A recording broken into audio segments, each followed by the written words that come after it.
ઓછા સમયમાં વધુ રૂપિયા કમાવવાની લાલચમાં ક્યારેય ફસાતા નહીં, કારણ કે એક વાત યાદ રાખજો, એવો કોઈ જ ચમત્કાર નથી કે જે તમને રાતોરાત કરોડપતિ બનાવી શકે. આ વાત આપણે બધા જ જાણીએ છીએ, સમજીએ છીએ, પણ છતાં લાલચની માયાજાળના કારણે આપણે આવી માયાજાળમાં ફસાઈએ છીએ અને છેતરપિંડીનો શિકાર બનીએ છીએ.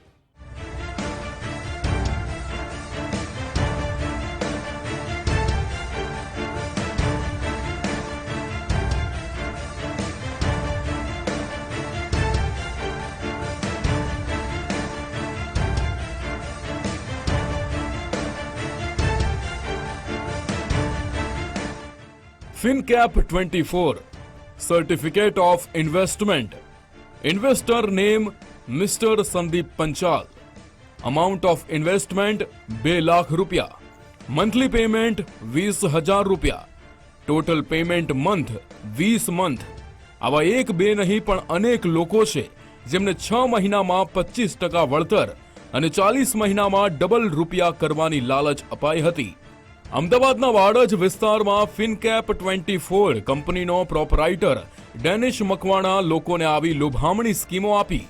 શરૂઆતમાં મોટી મોટી વાતો કરી ડેનિશ મકવાણાએ રોકાણકારો પાસેથી પૈસા તો લઈ લીધા, પરંતુ એ પછી ના તો મૂડી મળી કે ન તો મળ્યું વળતર.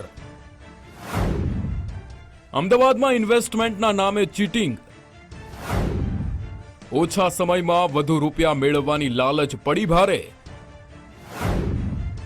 ઊંચા વળતરની લાલચમાં વળતરની સાથે મૂડી પણ ગુમાવી. રોકાણકારો સાથે 24 લાખથી વધુની છેતરપિંડી કરનાર સકંજામાં. શહેરના રાણીપ વિસ્તારમાં આવેલી FinCap 24 કંપનીમાં શું તમે રોકાણ કર્યું છે? શું તમે પણ તગડો નફો અને 20 મહિનામાં રૂપિયા ડબલ થઈ જશે એવું કંઈક કહેવામાં આવ્યું છે?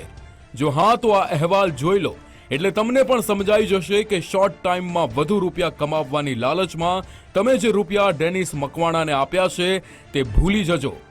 કારણ કે પ્રતીક પંચાલ સહિતના રોકાણકારોએ વાડજ પોલીસ સ્ટેશનમાં ડેનિશ વિરુદ્ધ છેતરપિંડીની ફરિયાદ નોંધાવી છે. તેના આધારે પોલીસે કાર્યવાહી કરી છે.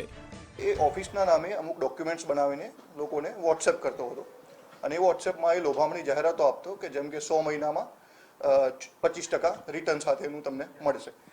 એવી જાહેરાતોમાં ઘણા ભોગ બનનારને ફસાવેલા છે. આ કામનો જે ફરિયાદી છે તેણે 1/8/2023 લઈને અત્યાર સુધીમાં કુલ 11,62,238 રૂપિયાનું રોકાણ એ પેઢીની અંદર કરેલ છે.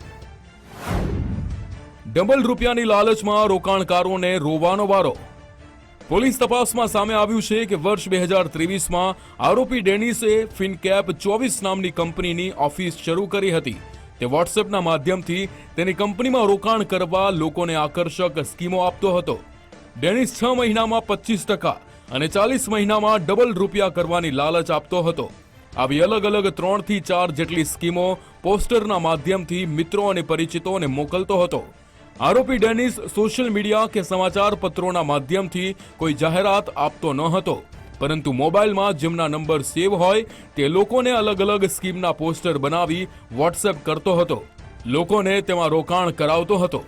શરૂઆતના સમયમાં 3 થી 4 મહિનામાં લોકોને રોકેલા રૂપિયા ઉપર નફો આપતો હતો. અત્યાર સુધી ડેનિસે 4 જેટલા લોકો પાસેથી 24 લાખથી વધુની રકમ પડાવી હોવાનું સામે આવ્યું છે. 24,92,148 રૂપિયાનું રોકાણ આ આરોપી જોડે કરેલું છે અને આરોપી તરફથી અત્યાર સુધી તેઓને કોઈ પણ મૂડી કે વળતર આપેલ નથી અને આ ઓફિસ તેણે બંધ કરી દીધેલ છે. આ ઓફિસ બંધ કર્યા પછી ફરિયાદીને લાગતા કે મારી જોડે ફ્રોડ થયું છે, તેણે પોલીસમાં ફરિયાદ નોંધાવેલ છે. આ ફરિયાદ અમે 2 તારીખે 2 માર્ચે રજીસ્ટર કરી છે અને તાત્કાલિક આરોપીની ધરપકડ કરી છે.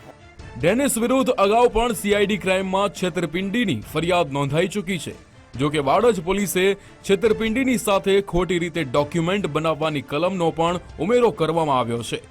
હાલ તો પોલીસ એ તપાસ કરી રહી છે કે આવી રીતે ડેનિસ કુલ કેટલા લોકો સાથે છેતરપિંડી કરી ચૂક્યો છે. માનસી પટેલ, ગુજરાત ફર્સ્ટ, અમદાવાદ.